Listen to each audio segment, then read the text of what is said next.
Oscar ಅಂಗಳಕ್ಕೆ ಕಾಂತಾರ, ಕನ್ನಡ ಚಿತ್ರರಂಗ ಇತಿಹಾಸದಲ್ಲೇ ಹೊಸ ಮೈಲಿಗಲ್ಲು. ನಾ ನಂಬಿದ ದೈವ ನನ್ನ ಕೈ ಬಿಡಲಿಲ್ಲ.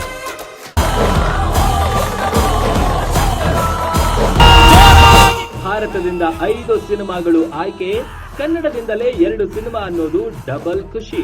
ಕೇವಲ ಸಿನಿಮಾ ಇದೊಂದು ಶಕ್ತಿ. ಕರ್ನಾಟಕಕ್ಕೆ ಹೆಮ್ಮೆ. ಕನ್ನಡಿಗರು ಹಾಗೂ ಕನ್ನಡ ಚಿತ್ರರಂಗವೇ ಖುಷಿ ಪಡೋ ಸುದ್ದಿಯೊಂದು ಹೊರಬಿದ್ದಿದೆ. ಕನ್ನಡ ಚಿತ್ರರಂಗದ ತಾಕತ್ತನ್ನ ವಿಶ್ವಕ್ಕೆ ಪರಿಚಯಿಸಿದ ಕಾಂತಾರ ಚಾಪ್ಟರ್ 1 ಇದೀಗ ಹೊಸದೊಂದು ದಾಪುಗಾಲು ಇಟ್ಟಿದೆ.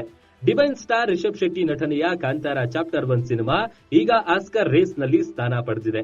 ಇದು ಭಾರತದಿಂದ ಅಧಿಕೃತವಾಗಿ ಆಯ್ಕೆಯಾದ ಸಿನಿಮಾ ಅಲ್ಲದಿದ್ರೂ ಪ್ರತ್ಯೇಕವಾಗಿ ಅರ್ಜಿ ಸಲ್ಲಿಕೆ ಮಾಡಿ ಸಿನಿಮಾ ರೇಸ್ಗೆ ಪ್ರವೇಶ ಪಡೆದುಕೊಂಡಿದೆ. ಅತ್ಯುತ್ತಮ ಚಿತ್ರ ರೇಸ್ನಲ್ಲಿ ರಿಷಬ್ ನಿರ್ದೇಶನದ ಚಿತ್ರ ಇದೆ ಎಂಬುದು ಕನ್ನಡಿಗರ ಪಾಲಿಗೆ ಹೆಮ್ಮೆಯ ಸಂಗತಿಯಾಗಿದೆ. ಬಂದದ್ ಸ್ವಲ್ಪ ತಡ ಆಯ್ತಾ ಅಂತ ಅಲ್ಲ, ಕಾಂತಾರದ ಒಳಗೆ ಯಾವತ್ತೂ ಹೋಗ್ಬೇಡಿ ಮಕ್ಕಳೇ. ಈ ಹಿಂದೆ ರಿಷಬ್ ಶೆಟ್ಟಿ ಅವರು ಕಾಂತಾರ ಸಿನಿಮಾ ಮೂಲಕ ಸಾಕಷ್ಟು ಜನಪ್ರಿಯತೆ ಪಡೆದುಕೊಂಡ್ರು. ಆ ಬಳಿಕ ಅವರು ಕಾಂತಾರ ಚಾಪ್ಟರ್ 1 ಸಿನಿಮಾ ನಿರ್ದೇಶಿಸಿ ಅತ್ಯುತ್ತಮ ನಟನೆಯನ್ನು ಮಾಡಿದ್ರು. ಕಾಂತಾರ ಚಾಪ್ಟರ್ 1 ವಿಶ್ವದಾದ್ಯಂತ ಮೆಚ್ಚುಗೆ ಪಡೆದಿದ್ದು ಇದೀಗ ಆಸ್ಕರ್ ರೇಸ್ನಲ್ಲಿ ಕಾಣಿಸಿಕೊಂಡಿರುವುದು ಕನ್ನಡಿಗರಿಗೆ ಹೆಮ್ಮೆಯ ವಿಷಯವಾಗಿದೆ. ಇನ್ನು ಭಾರತದಿಂದ ಆಸ್ಕರ್ ಅತ್ಯುತ್ತಮ ಚಿತ್ರ ಸಾಲಿಗೆ ಕಾಂತಾರದ ಜೊತೆಗೆ ಮಹಾವತಾರ ನರಸಿಂಹ ಚಿತ್ರ ಆಯ್ಕೆಯಾಗಿದೆ. ಅಪ್ಪಯ್ಯ ಇದೇ ಜಾಗದಲ್ಲಿ ಎಂತಕ್ಕೆ ಮಾಯಾದದ್ದು? ಇದೇ ನಮ್ಮ ಮೂಲ ಮಗ. ನಮ್ಮ ಹಿರಿಯರೆಲ್ಲ ಇದ್ದದ್ದು ಇಲ್ಲೇ. ಅದೊಂದು ದೊಡ್ಡ ದಂತಕ.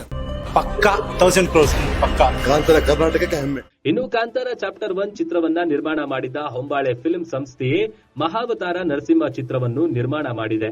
ಇದೀಗ ಮಹಾವತಾರ ನರಸಿಂಹ ಸಾಮಾನ್ಯ ಪ್ರವೇಶ ಪಟ್ಟಿ ಮೂಲಕ ರೇಸ್ನಲ್ಲಿ ಸ್ಥಾನ ಪಡೆದಿದೆ. ಹಲವು ಹಂತಗಳಲ್ಲಿ ಸ್ಪರ್ಧೆ ನಡೆಯಲಿದ್ದು ಈ 2 ಸಿನಿಮಾಗಳ ಪೈಕಿ ಯಾವುದಾದರೂ ಚಿತ್ರಕ್ಕೆ ಗೆಲುವು ಸಿಗುತ್ತದೆಯೇ ಎಂಬ ಕುತೂಹಲ ಮೂಡಿದೆ.